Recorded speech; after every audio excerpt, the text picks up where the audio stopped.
Again, welcome everybody to ActiveRain University. My name is Bob Stewart. Today, we're going to talk about Google Author Authority.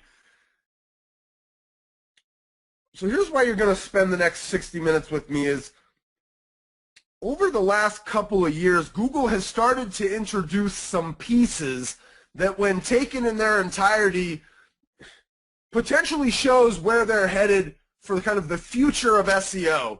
And, you know, Matt Cutts and Eric Schmidt and some of the guys at Google who, when they say something, we tend to listen to it, have kind of alluded to what we're going to talk about today. Google has never come out and said, this is going to be the next thing in SEO, but you know, we've been doing this for 12 years now. We've been attempting to get stuff to rank in the search engines to help either our own companies or the folks here at ActiveRain get in front of interested consumers. And so, you know, during that time, things have changed a lot in search, and we feel like we've always kind of been right there when things change. And I just believe that this is going to be kind of the next evolution of how you get your content to rank. So we're going to talk about it today and realize, much like anything, by the way, when we talk about Google, this is a lot of kind of theory, but there's definitely some reasons behind this, and I'll talk about those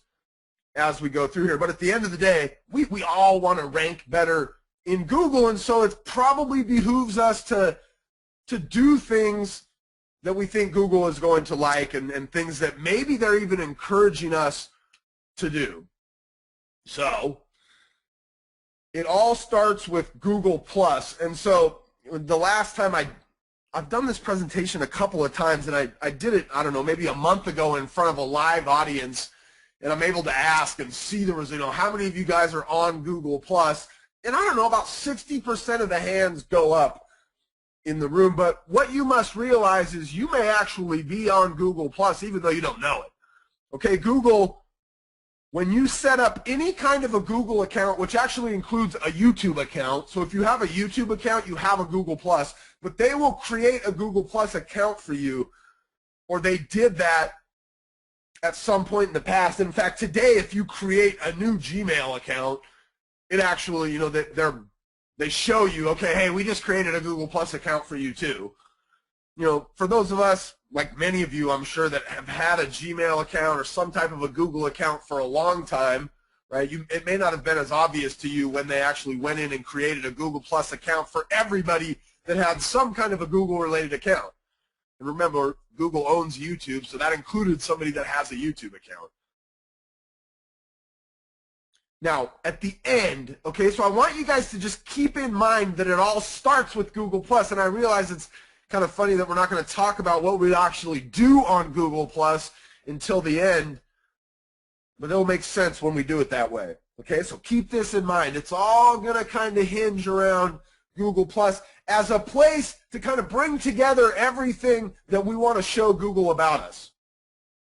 Okay, so then what is Google Authorship? Well, Google+ was this place, this social network kind of, right, where Google said, hey, we'd like you guys to come here and do the same kind of things really that you do on Facebook. And that's not necessarily what it's become. But that was kind of a first step in getting to this ultimate goal of being able to understand who the authors are and the content creators on the web. The next step was their introduction of Google Authorship. And you guys can see on the screen here at the bottom, and Carrie will actually send this link out to you. If you haven't set Google Authorship up on your ActiveRain, that's how you can do it. I've got a slide here in a little bit that'll show you this stuff again. So Carrie's going to send these links out. But essentially, Google Authorship is your face in the search results, and that's kind of the payoff of Google Authorship. But what Google Authorship actually is, it's just a small little piece of code.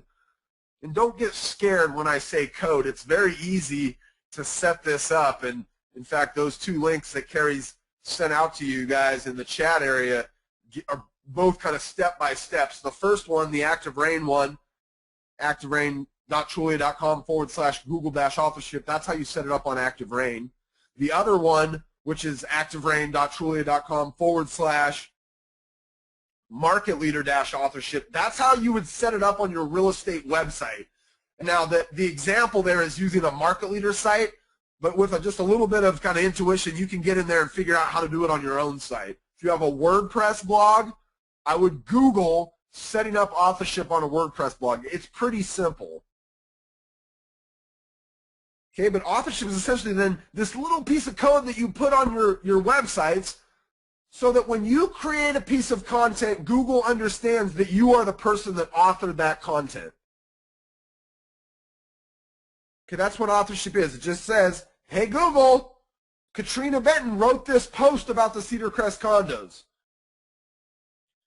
Now what we're seeing here on the screen in our face in the search results, this is called a rich snippet. And it's kind of a big deal in that Google they don't make too many changes to what their search interface looks like and how it operates. And when they make a change that could potentially give us some kind of advantage, we should absolutely play along. Okay? So in this case, having our face in the search results, well, why is that important? Well, it's important because your eyes tend to go to that portion of the screen, okay? Like tracking software on your eyes, and they do studies on this kind of thing. On this particular page right here, the very first thing that most people would probably see, now not the slide, right, because I got the ActiveRain logo, but I'm talking about the Google search result. You guys are all familiar with what one of these looks like. The very first thing you would tend to see would be the Google logo and then the search query. But think about it, you already did that, right? So your eyes aren't going to be looking at that portion of the screen. Any normal person's eyes are going to go right to that image, the image of her face. And so what's happening is when you can get this rich snippet in the search results, you get more exposure for your results, even if it's not in a higher position. So that Katrina's result here in the third position is getting click-throughs that are close to what somebody would get in the second position, sometimes even the first position. So you actually get an increased kind of visibility on the page, an increased click-through rate, and then you also get kind of this extra branding. And if you guys, there is some folks on this call who've been around for a while, and you've probably had people call you up and say something like, man, I see you everywhere online. And a lot of times what that means is they see your website a lot when they search in a place like Google, right? They see a result from you here and there. But now what it can actually mean is I see you. Like I see your face when I search all over as it relates to Anchorage, if we were Katrina, right? Now here's the kind of like Google always gives you that, gosh, what are they doing? We can never quite figure them out all the way 100%, right? Because they don't tell us exactly what they're doing. It's kind of based on what we're observing. Just because we set authorship up doesn't guarantee that Google is going to show our rich snippet. Now there's some things I believe that we can do to give us a more likelihood of our rich snippet showing up. Okay, but this is just a part of the overall author authority, which is what we're talking about. So setting up authorship, you absolutely have to do this. Look, I gave you a break today. We don't have downloadable action items. There's no homework. But you're going to listen to me for an hour, and I'm going to give you guys a bunch of things you should do, right? Do them. And the first one is setting up your authorship. So again, you'd like to get this set up for as many places as you can, right? And not every place that you go out and contribute content is going to be as easy as like we make it on ActiveRain. But if you contribute to a place like Patch or About, or like some of these other places out there where you guys can share your content, I would imagine they have the ability for you to set up authorship credentials. But you can absolutely set it up on your ActiveRain. You can set it up on your own real estate website. If you have a WordPress site, you would want to Google how to set up authorship on WordPress, how to set up Google Authorship on WordPress. Okay? There's all kinds of tutorials out there, written and video. Okay, but get this set up. Okay? It's kind of the second piece of this Google Author Authority puzzle. Okay, so now what is Google Author Authority? Okay, how many people on the call know who this person is? Again, if I was in front of you guys, some hands would definitely go up. This guy is probably, you know, a top 10 most powerful man in the world. And he's probably like a top 3 most powerful men in business. Right? His name is Eric Schmidt, and he's the CEO of Google. And when he says something, we should probably pay attention, especially as it relates to how we may or may not rank in the search engines in the future. And so Eric Schmidt, in a book that he recently published, said within search results, and you can read this, but I'm going to read it. I'll put my kind of emphasis on the parts I think are important.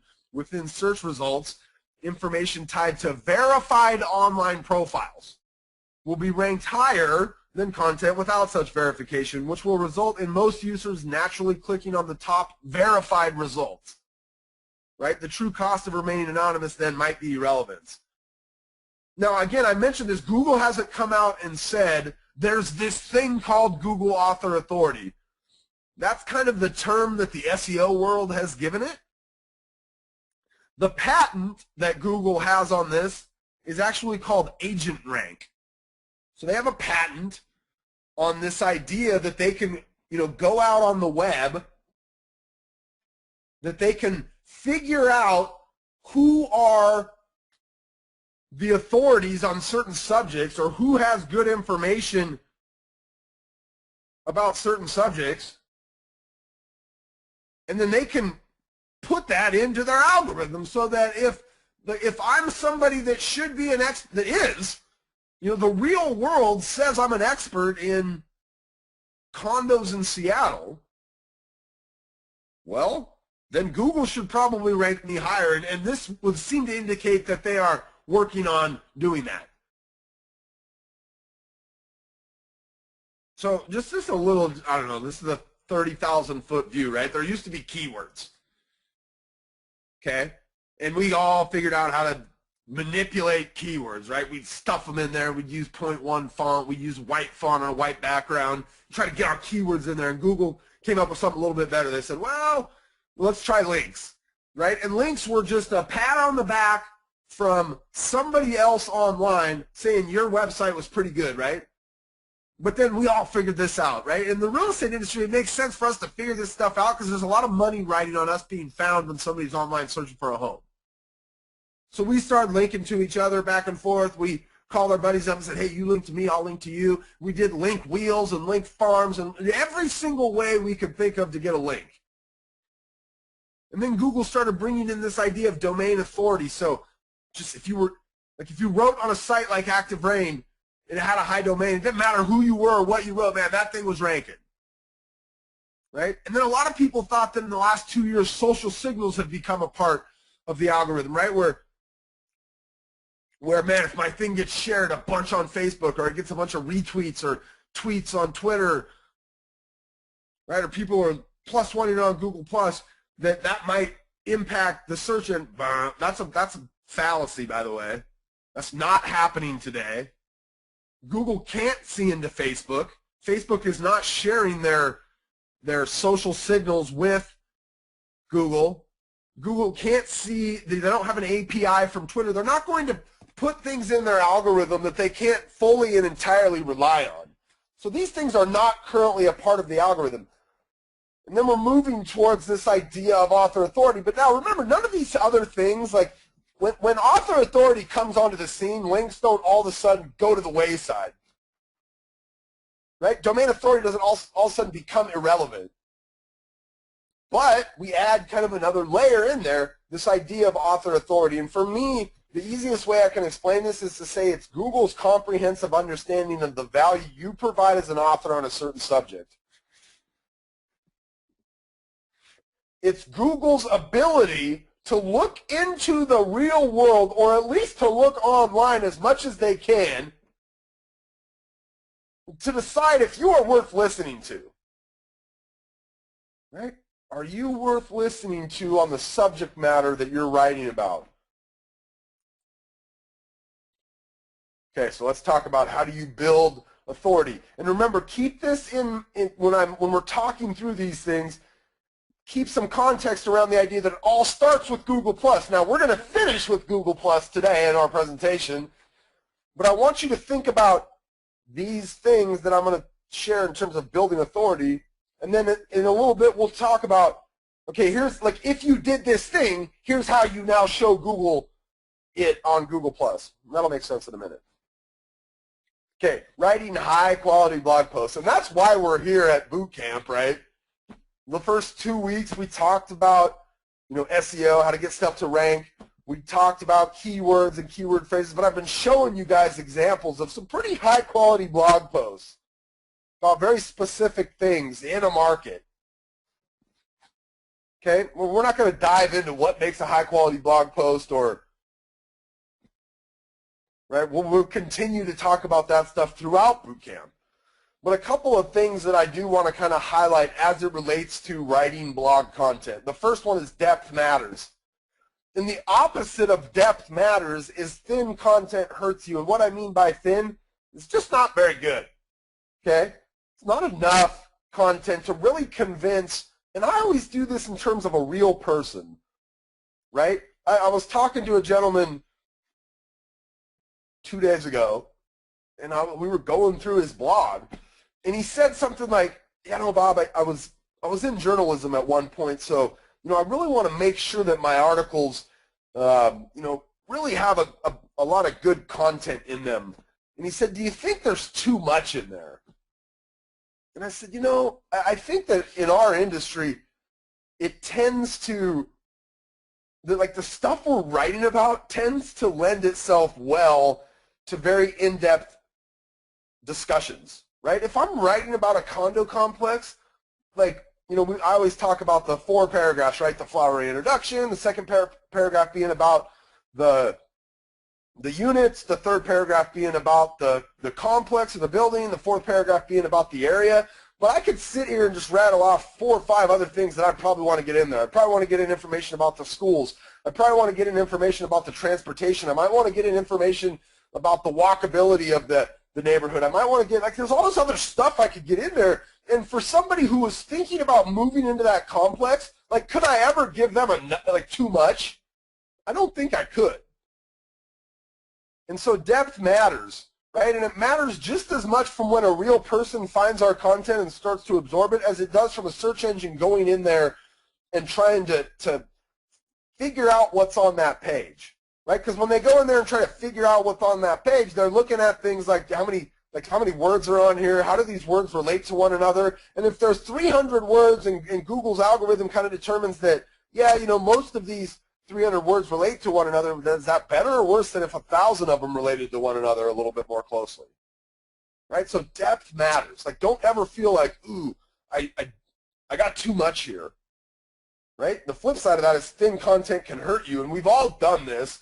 Right? We've all been at that. We're doing one of our 30 for 30s on ActiveRain or something, and we're just, man, we got to get a post in today, and so we just mail it in, right? We write that kind of half-assed post, and then we put it up there.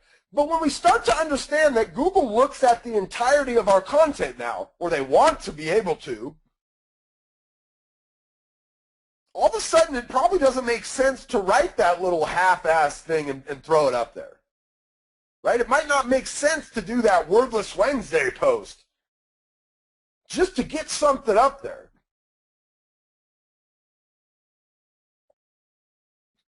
Continuing that theme, and I just said something like that Wordless Wednesday post, right? Off-topic content may have an impact, and it might not be the impact that you want.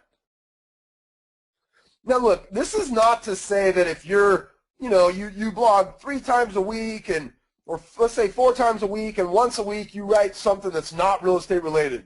Maybe you write about your church or your family or your kids or your local event or a local business. I mean, those things are okay, right? Especially the local events and the local business, because remember, we're trying to be an expert on not just our subject matter of real estate, but also where we do real estate. And so writing about things local to where we do real estate is absolutely helping our authority, right? But if I'm going off topic more than I'm going on topic, and we think about Google looking at my blog in terms of like, what is this person about? It might be tough for Google to tell what some of you guys are about. And then understand the focus of your blog. And guys, this really becomes like the two people, there's two folks in Seattle that do such a good job with this. And if you do any kind of searches related to what they're focusing on, they always show up. And it's not by accident, okay? It's because they've very clearly found a focus for their blog. And the reason most people don't find a precise enough focus is because you don't want to pigeonhole yourself. It's the same reason most that agents don't have a good developed niche in their business. They think to themselves, if I try to market or sell or blog about some niche, then I'm going to limit all the other millions of people that would have potentially worked with me. But what ends up happening is you become a jack of all trades, master of none. We've all heard that cliche, right? Courtney Cooper and Ben Kakimoto are two agents in the Seattle market. Courtney not only, but she, like her blog, SeattleAfloat.com, focuses on houseboats, on floating houses. And any kind of a search that you might do in Seattle or even around there for houseboats, floating houses, anything like that, she shows up. In most cases, number one. Ben writes about Seattle condos. That's it. He doesn't write about Bellevue condos or Kirkland condos. Now, does he sell single-family homes in Seattle? I'm sure Ben does, right? But he realizes that he wants to rank for something. If he would write just a little bit about Bellevue condos, a little bit about Seattle condos, a little bit about Seattle houses, a little bit about this, a little bit about that, he wouldn't rank for anything. Instead, he focuses on Seattle condos and he ranks for that, right? Because Google's looking at him and they're going, I know who this Ben Kakimoto guy is. There's no surprise that the next post he writes is going to be about some other Seattle condo building. So think about that. Think about how wide are you spreading yourself? Are you giving yourself a chance to be an expert in anything? Or are you just kind of, a jack of all trades in everything as it relates to kind of where you do business, and you want to rank for 18 cities, but you end up ranking for none? Okay, for your blog, stacking content for more comprehensive pages. And this is, I don't really have any evidence right now to suggest this works. This is just my gut. Well, I have a little bit, but it's not in real estate. This is my gut telling me that as a part of this idea of author authority and understanding that Google likes in-depth content, or they're starting to like it more. And in fact, if you do some more general sorts of searches, like U.S. Constitution, for instance, Google is starting to dedicate space on the first page to in-depth content. There's actually a section called in-depth articles. Now, they haven't told us what that means. They haven't said, at 1,000 words, it now becomes qualified to show up in the in-depth articles section. They just haven't put down any guidelines for it yet. But I came across, so I'm doing a search for my son. He's better on the iPad than I am, And so I was searching, I don't know, a couple of months ago. Excuse me. We were looking for free, because I like free iPad games. We were looking, and he likes the paid ones, right? So we're looking for best free iPad games, 2014, something like that. And the first result, maybe the second result, one of the very high results that I'm clicking on this result, but I always I'm keen to what's on that page. And so the article had originally been written in 2011.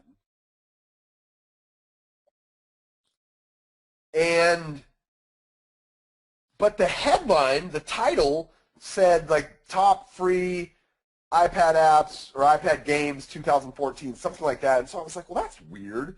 The title has 2014 in it, but the published date of this post is from 2011. So I clicked through it, and sure enough, I get the top 10, paid or free iPad games from 2014 at the top.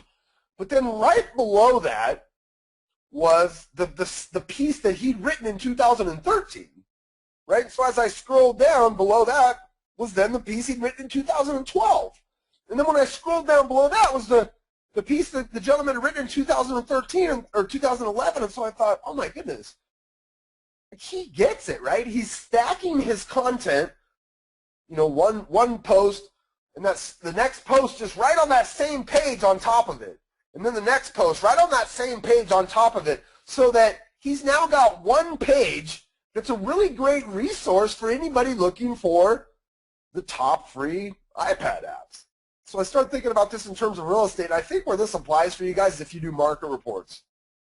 Because I want you to think, let's say that there's some of you guys that do monthly market reports or quarterly. Right? Let's say you do monthly market reports. You do it for 5 areas in your market. If I was to do one market report every month for the next year, and I did it on separate pages, I would now have 12 separate pieces of content, all of them, by the way, time sensitive, which means the one I did in January by December is completely useless. And from a search engine perspective, the one for January, right, we don't even want it to show up. We'd rather our December one show up. Well, how do we get Google to understand that? Right? I think stacking content might be the idea. Right? In January, we create the page for our blog post, right, about the market, the home sales prices in Wallingford, Seattle. Right? And then when February comes along, we just take January and we just, you know, hit enter and space it down the page a little bit, and we put February above it. And then we put March above that. And then when April comes around, we put April above that. By the end of the year, we now have one page that's very in-depth, it's very comprehensive, and it gives somebody, a real person or a search engine, a complete understanding of that market over a long period of time. Not 12 pages, right, that are essentially are fighting with each other to try to even rank. I hope that makes sense.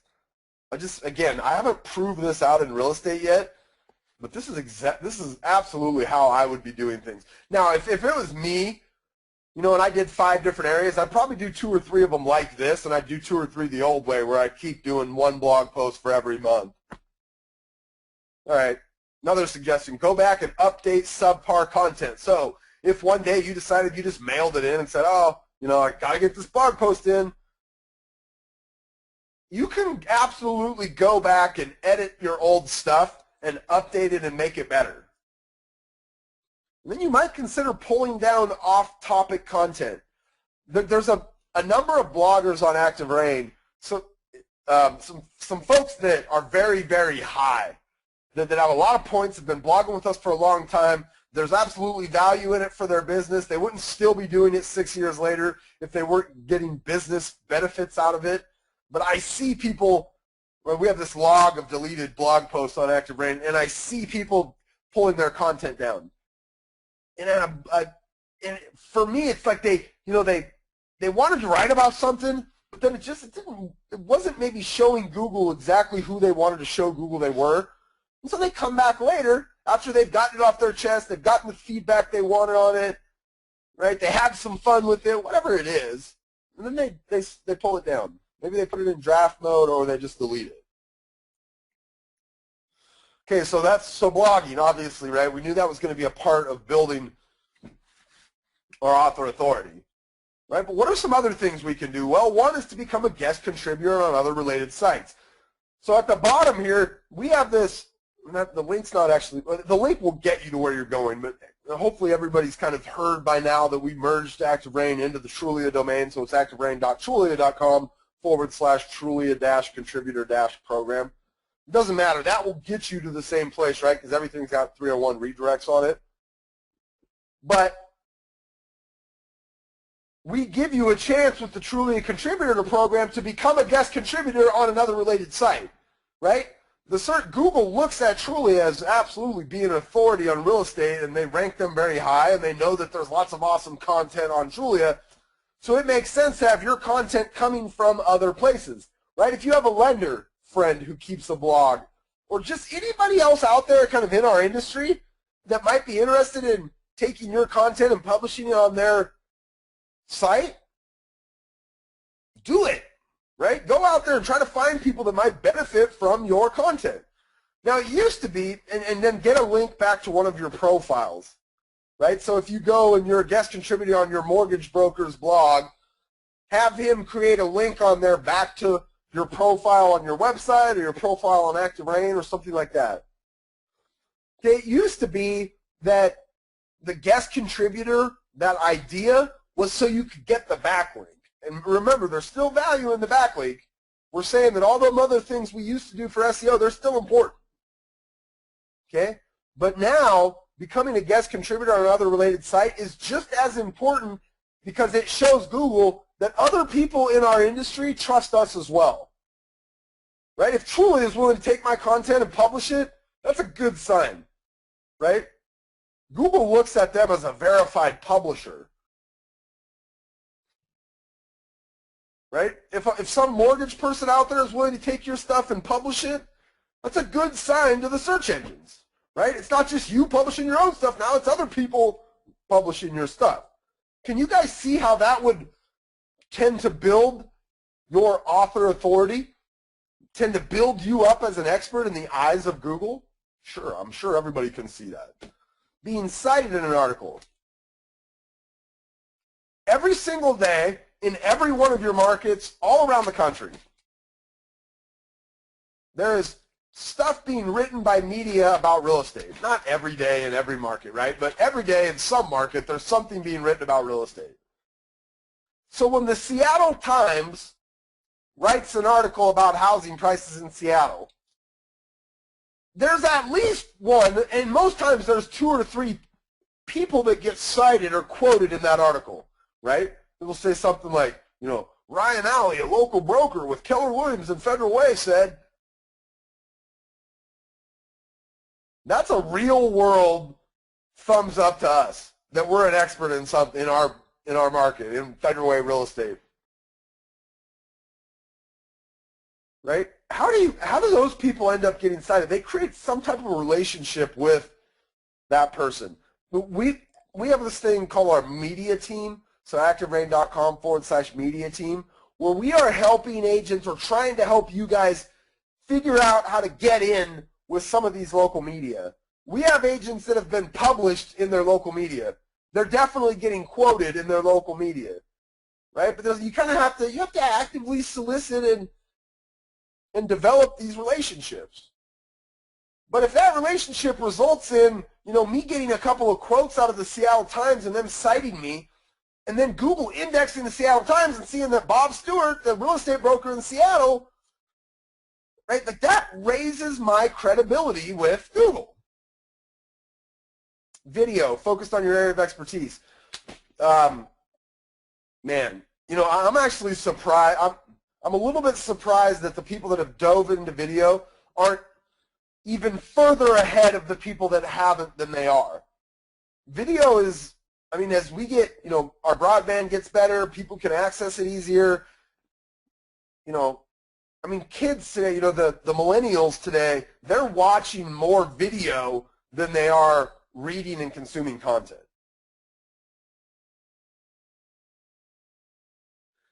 Google owns YouTube. YouTube has the ability to transcribe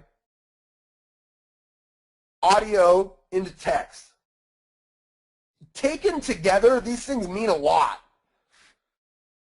Right? If I'm in there creating video about my local neighborhoods, about some local businesses in my area, about, you know, the real estate market, about, you know, market reports, about trends in my area, about, you know, maybe my niche is houseboats, so I'm Courtney Cooper and I'm creating cool videos about some of the awesome features that you could expect to find in houseboats.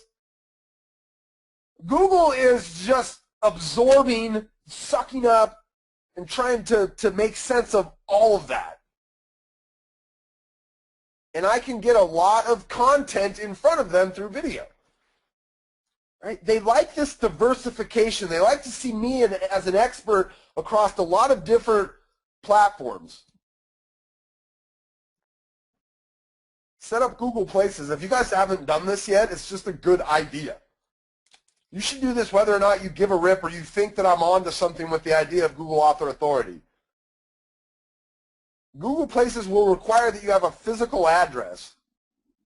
So you can set your, so like if you were to type in real estate agent in your city, here I'll do it real quick.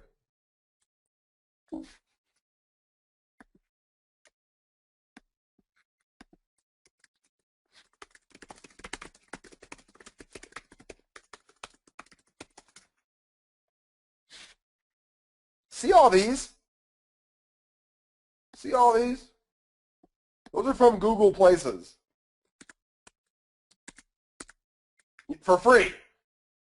You can get in there for your business. But remember, each one of these people had a physical address. Oops.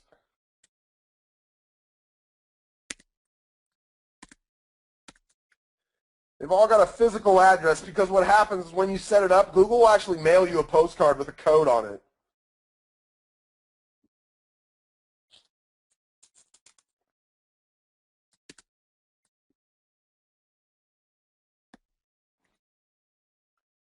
Okay, well, I did this in front of a live audience, and when I brought this slide up, I literally in the front row, I saw a couple of women who rolled their eyes at me, and they weren't even hiding it. Like they just literally wanted me to see them rolling their eyes. Right? Because this is easier said than done, right? It's really easy for me to put this slide in here and be like, oh, publish an ebook. I realize it's not that easy. Okay, but if you've been blogging, some of you guys have been blogging for years. You have the content already for your ebook. Now it's just a matter of going back and, you know, instead of like your next 5 days of creating new blog posts, if you went back and cultivated some of your old stuff and brought it, you could very easily bring it together in a PDF that it could be published as an ebook. I have no question. What kind of ebook? I don't know. You know, a relocation guide for Seattle. Guide to getting the best deal on a home in Seattle. I don't know. I mean, there's a lot of, you know, if you're, like if I was Courtney Cooper, it would be, you know, the guide to living on the water in Seattle. And if I was Ben Kakamoto, it would be the guide to living in condos. The condo living, Seattle condo living guide. But when you publish the ebook, there's these channels that you have to go through, and now Amazon kind of does this thing where they kind of verify that you're real, and they make you, like there's kind of a, like you would just Google how to publish an ebook, but there's this process that you go through that kind of vets you. That means something. For a search engine, for Google, who's trying to get, right, these, we're trying to verify authors out there, we're trying to understand who are the real subject matter experts. This might be an idea. If when I brought this slide up, if you had the same gut reaction as those ladies in the crowd, just forget about this, right? It's just one little idea of a bunch.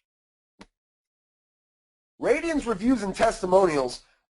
I want you, this was, like, look here, these guys all, and I'm not 100% sure why they rank them in the order that they do, right? Because you'd think at first, I'm like, all right, well, it's obviously alphabetical. And then I get down here and I go, wait a minute, John L. Scott, that's not alphabetical. And then I go, well, maybe it's based on reviews. And I go, wait a minute, well, this guy's reviews aren't very high. But one thing I do see about all these guys, except for this last one, is they have reviews in here.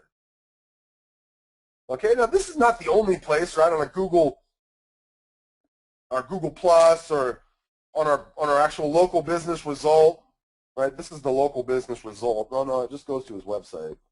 For some reason.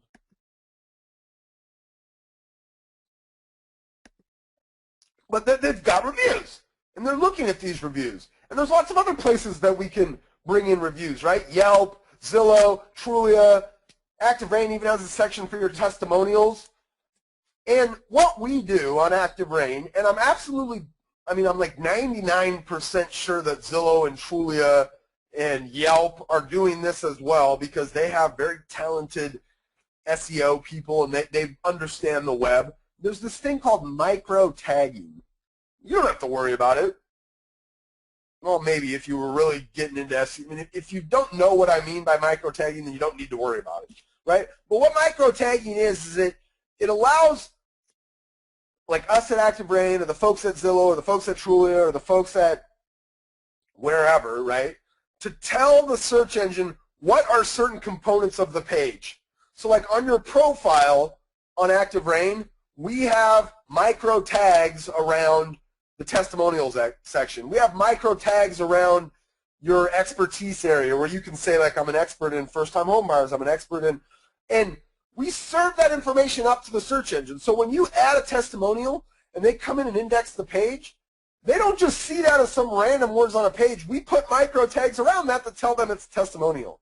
Yelp puts micro tags around your ratings, your reviews. So do Zillow, so do Trulia.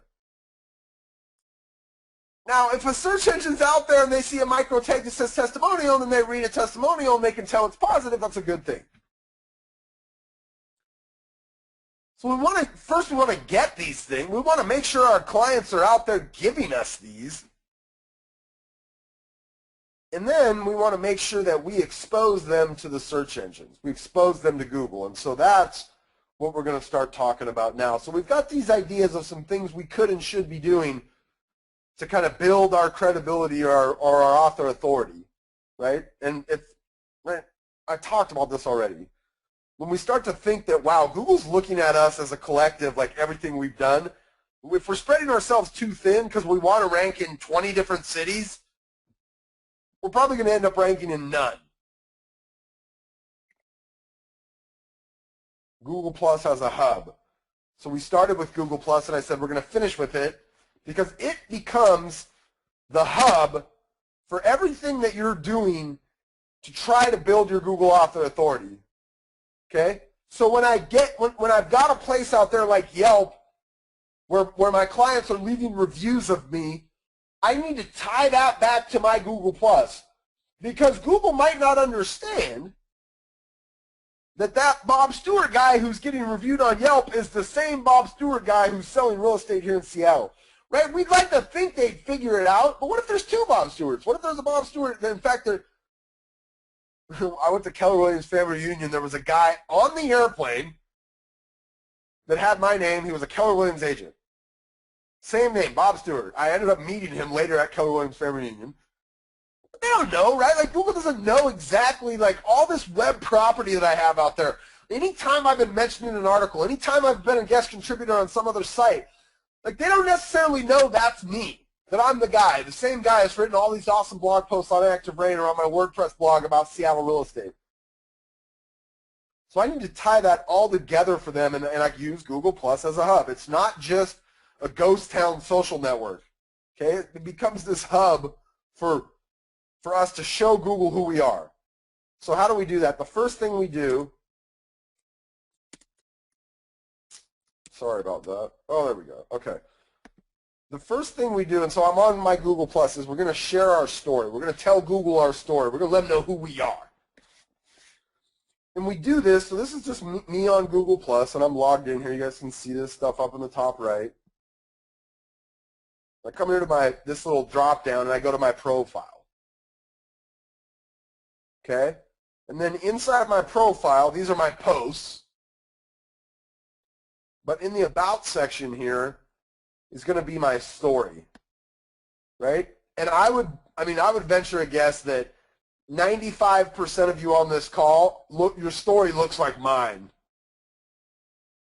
It's not very good in terms of telling Google who we are and letting them understand what we're an expert in. I want you to look at Anita Clark. We're going to use her as an example today because she's a fantastic example of this concept at work. Okay? Let's look at her story. She's got a little tagline. That's her little elevator pitch to the search engines, right? But this is who she is and what she does. And I want you to look through here, right? She talks about what her clients deserve. She talks about her company a little bit, her commitment to serving you. She talks about what kind of services she provides.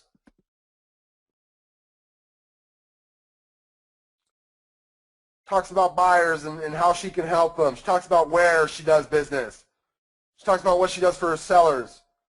Right? This is a story. Okay? Hers makes mine look ridiculous.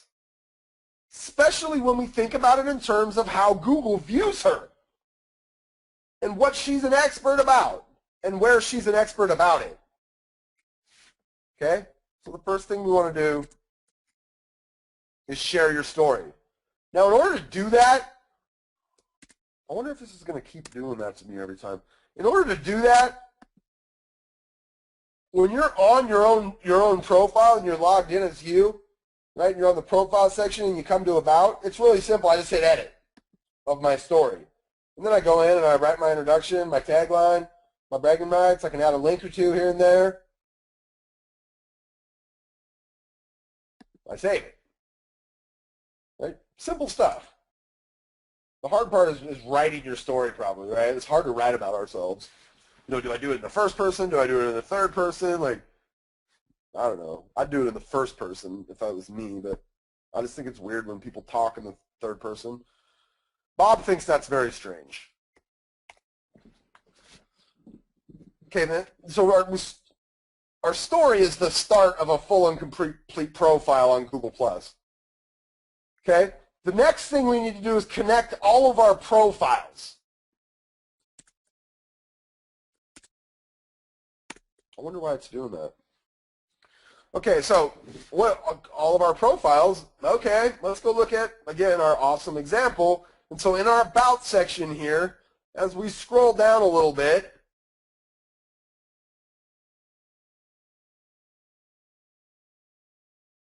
we get to eventually, when you got this long story, right, we get to this little area here called links. And based on where it's at on your profile, it's highly unlikely that a real person is ever going to find this and start diving into your other profiles or the places you contribute content or finding your YouTube, right?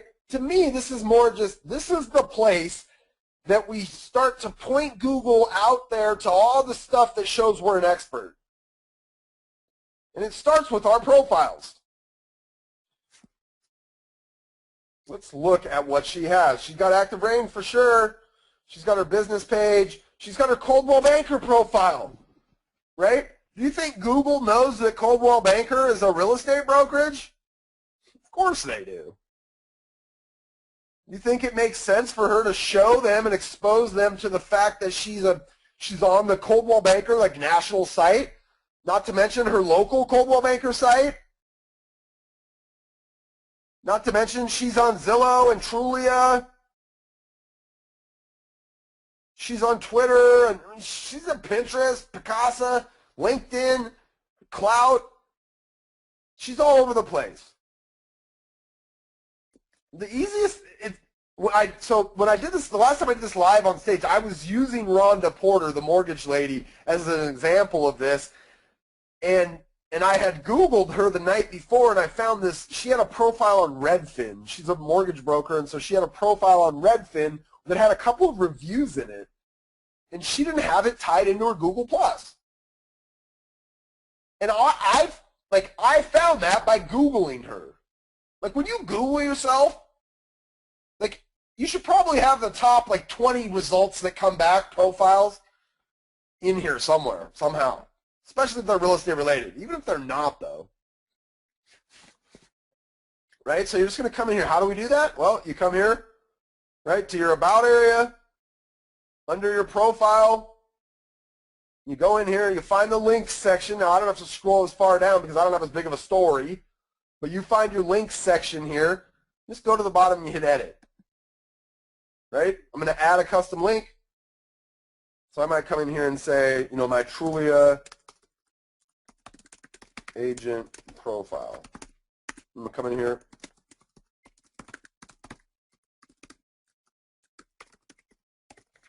Something like that. I don't know exactly if that's the URL structure for a Trulia profile, but right? And then I would just come down here and hit save. And that would add that to the profile section of my Google+.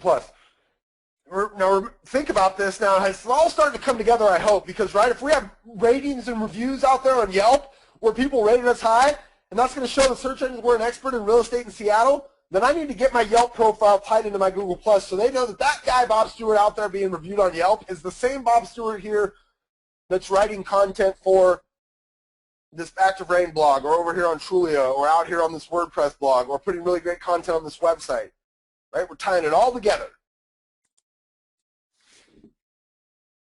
Let Google know where you contribute content.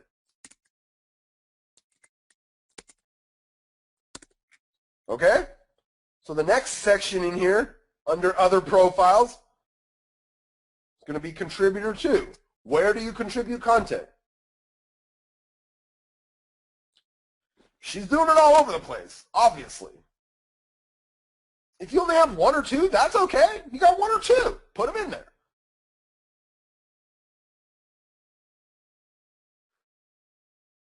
Anita is a machine at this, by the way. Right? She's got help.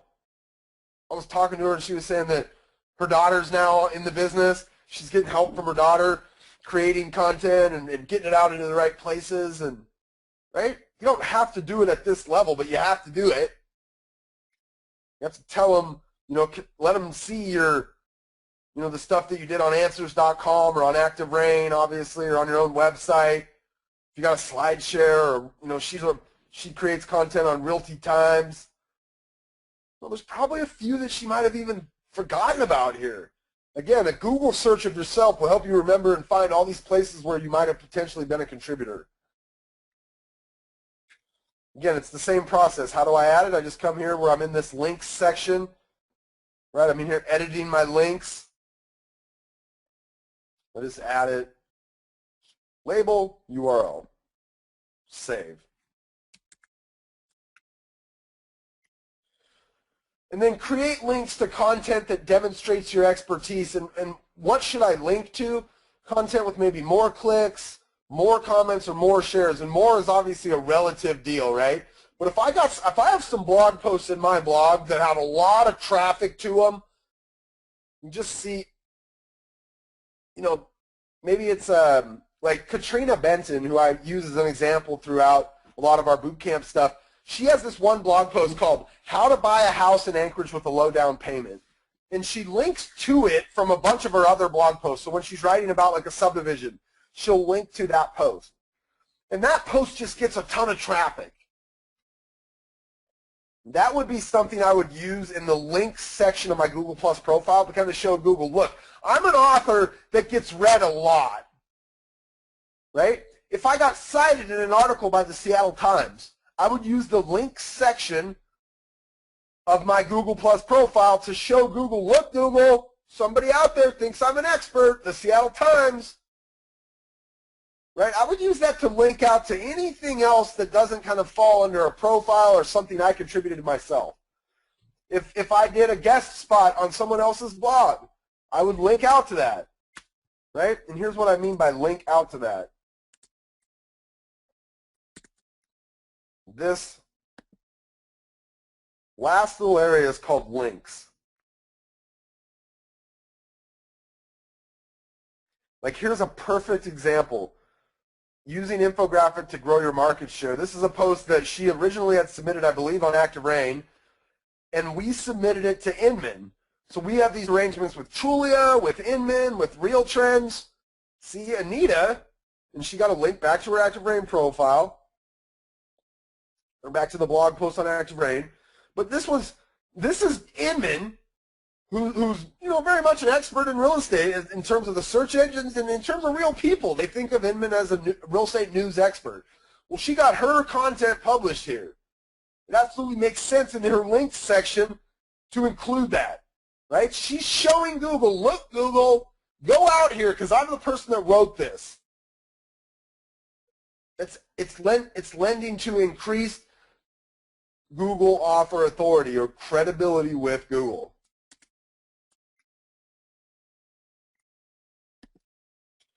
And then share the content you create on Google+. Okay, there's a very tangible, well, at least we think, there's a very tangible benefit to doing this. You can get in, like when you share it on Google+, Google has it now. They've indexed that content now. Whereas if you don't, you're at their mercy to hope they get in and their spiders find your stuff. Now on ActiveRain, they eventually find it, right? But you can expedite that process by sharing your content on Google+. There's other reasons, right? You can start to impact the search results of the people that you've connected to on Google+, there's a big community of ActiveRain users on Google+. There's a guy, Bill Gassett, Rich Cedarberg, Anita Clark. These are some people that are becoming power users at Google+. Richard Yates, I see his picture down here at the bottom on the left on Anita's deal. Right? There's a lot of these folks that are really getting involved in it. They're starting to see better search results. And when Google finally unleashes author authority and they say, okay, it's a real thing, these people are going to be light years ahead.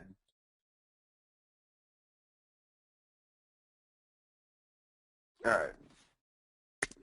That's what I got for you. That's why I kept doing that. I did the same presentation yesterday for the folks at Market Leader. So I had my slides up and they were just popping in and out. But all right. So deep breath from me. Phew. All right, so we're get close to the top of the hour. You guys, obviously if you have to leave, fine. I'm going to stay around for just a little bit longer and we'll answer some questions. What's a lot of traffic? Stacy, a lot of traffic is relative. Okay, so if you have, if you're a new blogger, right, your blog post might only have a couple hundred clicks, but you might take the most popular ones and use those, right? Use those for your links section. 6 months from now, you come back and you're reevaluating this thing and you kind of put a reminder in your calendar to check your Google Plus to make sure you don't need to update any of your links or your contributor to or your profiles. When you come back, you might go back and say, okay, I'm going to update my links, and those same posts that you used before aren't your most trafficked or your most popular posts. So a lot of traffic is relevant or is relative, right? Because for Courtney Cooper, who's really good at this stuff, who's been blogging for 6 years, right? She probably has blog posts that are 3 or 4 years old that are evergreen, that just continue to get hit all the time after time. They might have thousands of, tens of thousands of clicks on them. Whereas a newer person, a couple hundred clicks might be a lot relative to the rest of my stuff.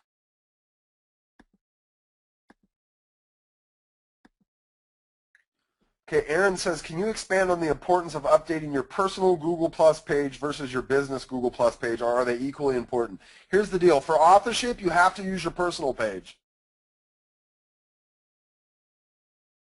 You can't set authorship up yet with your business page. Which tells me, if I was me, I would focus my effort on my personal page. It makes sense to share your stuff on your business page, try to build the following there, but from a Google Author Authority perspective, we are talking about your personal page.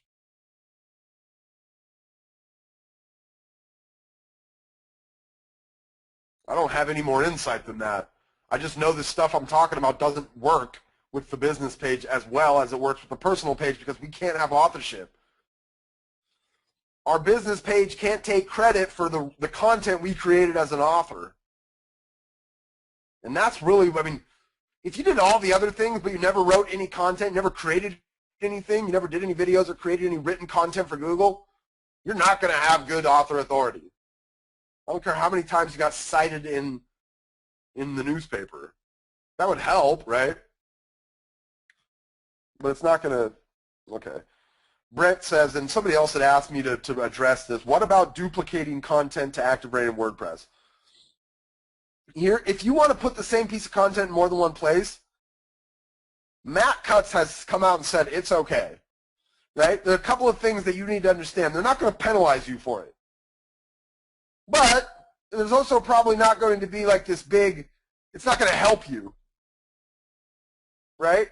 Now, what it could potentially do is get you more than one result on the first page of a search engine. But they may also come to realize it's you and then only show one of the results, which is fine. Here's what you do and here's why you do it this way. And first off, you need to have authorship set up everywhere that you would be thinking about putting your content in more than one place. So you can set it up on ActiveRain, get it set up on your WordPress blog. Maybe you're going to put it on your website too. Get it set up on your website. You can even have it in more than let's say three places. Yeah, Ernest, I know you wanted this question answered specifically. Okay, so I've got it out there in 3 places. Okay, I would put it first in the place that if Google decided to only rank one of those 3, that's the one I would want them to rank. So let's say the one I'd want them to rank is my WordPress blog. So I've got it on I put it on my WordPress blog first. I wait, maybe an hour. Then I put it on my ActiveRain blog, and then I put it on my website. And on my ActiveRain blog and my website, what I do is I create a link from the content there in those places, so on ActiveRain or on WordPress or on my website, at the bottom of the content, and the link says originally published at xyz.com, bobstewart.com or whatever. That wording, originally published at bobstewart.com, links back to that piece of content on my WordPress blog, the exact URL. That's why I placed it on my WordPress blog first, because I want to have an exact URL that I can then link from my ActiveRain post back to my WordPress blog. Now, what this does, first off, we have Google Author Authority everywhere. I mean, Google Authorship everywhere. So Google knows that we put it up there 3 times. We're not hiding anything. We're not doing black hat SEO. We're being completely upfront and honest. Not only is that what you should be in your relationships, that's what you should be with Google, right? We have a relationship with Google. So then, once I've got it on my WordPress blog and then I put it on ActiveRain or my website, that link at the bottom, that's just another step to show Google, look, we know we put it in more than one place. In fact, we're going to show you the original source, our WordPress blog, right? So we've got these 2 other things that link back to this original piece of content. Hopefully at the end of the day, when it's all said and done and Google figures it out and they filter it out, that the one, our WordPress blog, will become the one that shows up in the search results. For some of you guys, if you try that right now today, the one that would actually show up would be the ActiveRain result, because Google looks at your WordPress blog and goes, yeah, you know what, I don't care that you're telling me this is the original source. This ActiveRain page is very valuable. Like, it has a high domain authority. It ranks very high. Over time, though, the process of linking from those other things back to your WordPress would hopefully get your WordPress to be in the position to rank. I hope that makes sense. The concept of duplicate content and why people get so scared of it, and the idea that it's going to eliminate us from the search engines, that's just myth.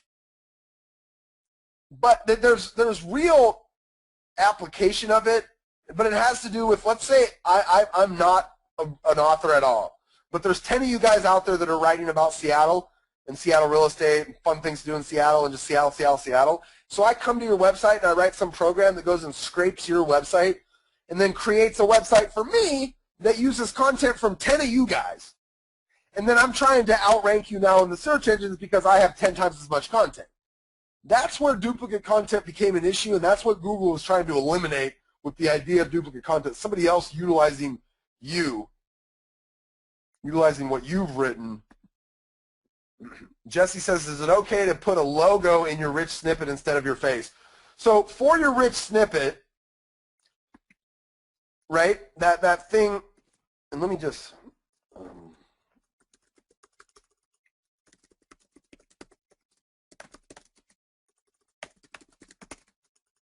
I don't know, Capitol Hill.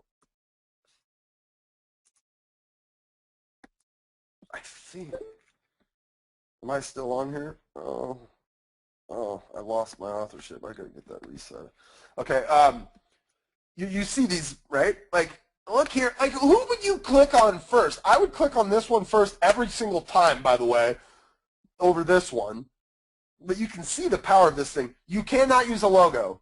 This is pulling out of your Google Plus profile. So the picture that shows up is this photo from your Google Plus. If you use a logo, you're not going to show. That's one of the few things Google has given guidance on. If you use a logo, you will not show in rich snippets. Now, just because you have a photo and you have authorship set up doesn't necessarily mean you're going to show, by the way. Not everybody shows. Your picture doesn't show every single time. Let me see if I can get you an example of that.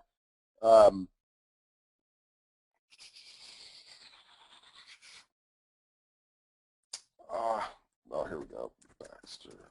Is this one going to do it? Nope, I can't get an example of that because it's showing there. Well, sometimes you won't see the picture. You'll just see, like, by Katrina Benton. They haven't told us why they show the picture sometimes and why they don't other times. It would seem, a lot of the kind of SEO experts out there that study this stuff all day long, every day, it would seem there becomes this certain threshold where once you get into the rich snippets, you stay in there. What that threshold is, nobody really knows.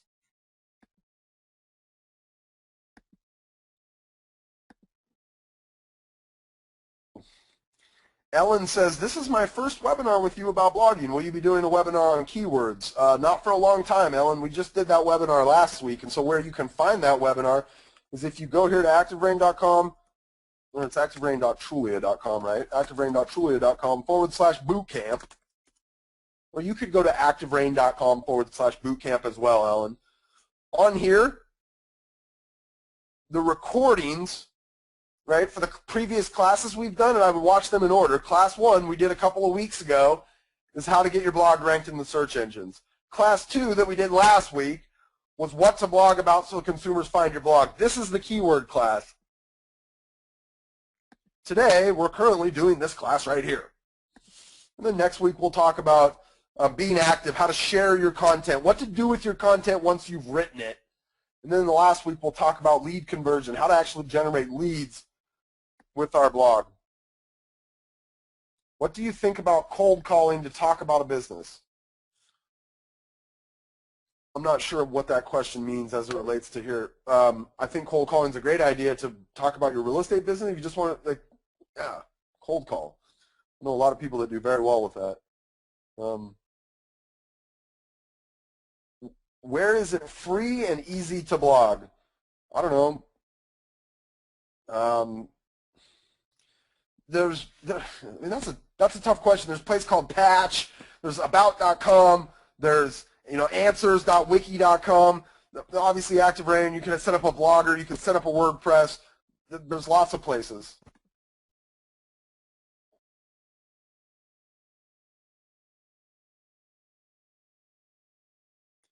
Lori says, I can't figure out how to set it up for ActiveRain. How can I get help? You guys can always get help on ActiveRain by going to the bottom of any page on ActiveRain, clicking Contact, and then calling this phone number right here. You have to be logged in to see that phone number, but you can call us to get help anytime. We got people standing by. I could have just caused like a mass rush for people to call that phone number.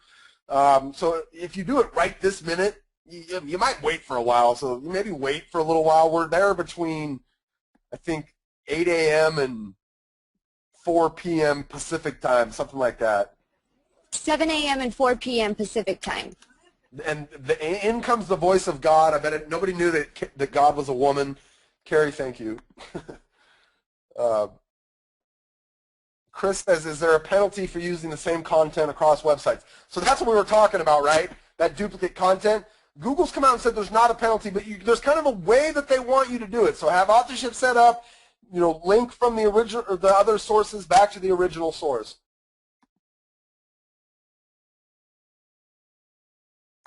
Does Google rank tags on WordPress? I'm not sure that I know what you mean by that, Ed.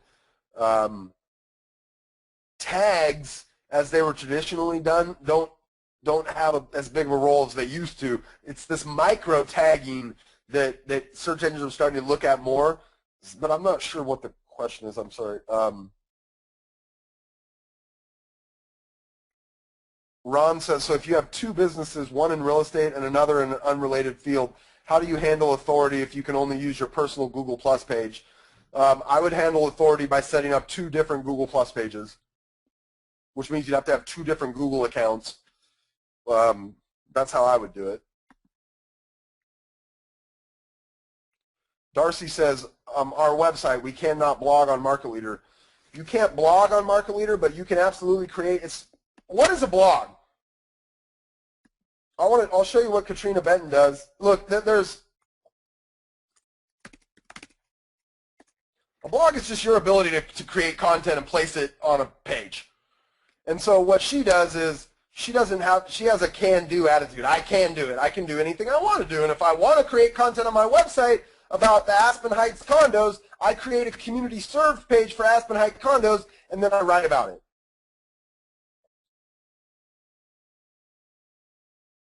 Right? Where was that? Did I just...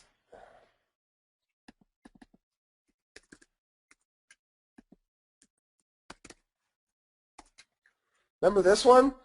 Here's her ActiveRain. Here's a blog post on ActiveRain. Here's her Come Home Anchorage, right? This is her, like, that's interesting. Looks like she's got some kind of an error, but she's still ranking. Here's another one. Baxter Heights, like, right? Oh, she doesn't have a blog on her market leader site, but somehow she still figured out how to create a page for Baxter Heights. I've talked about this a few times on some different webinars I've done for market leaders. So you don't have a blog, but you absolutely have the ability to create pages and content on your website.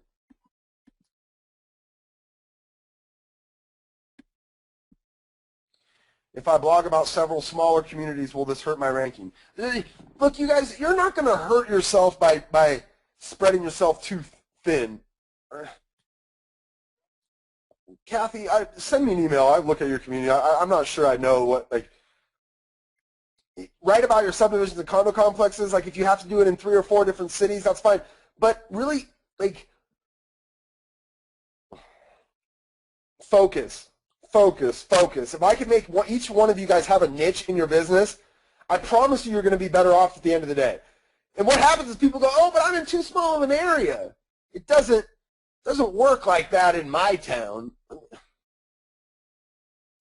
Maybe your niche is like first-time homebuyers in my city, first-time homebuyers in my county, right? Google starts to look at you as the expert in your county, and that, you know, includes all the cities in your. But in King County in Seattle, that would be a horrible strategy, because there's absolutely enough houses to sell in any one of the cities in that county. I don't know. I'm getting off topic. There's a ton of questions here. I can't answer them all. We're 15 minutes past the hour. Here's what you can do. If you have a question, and I know this is going to be ridiculous. Actually, let's do this. And I don't even.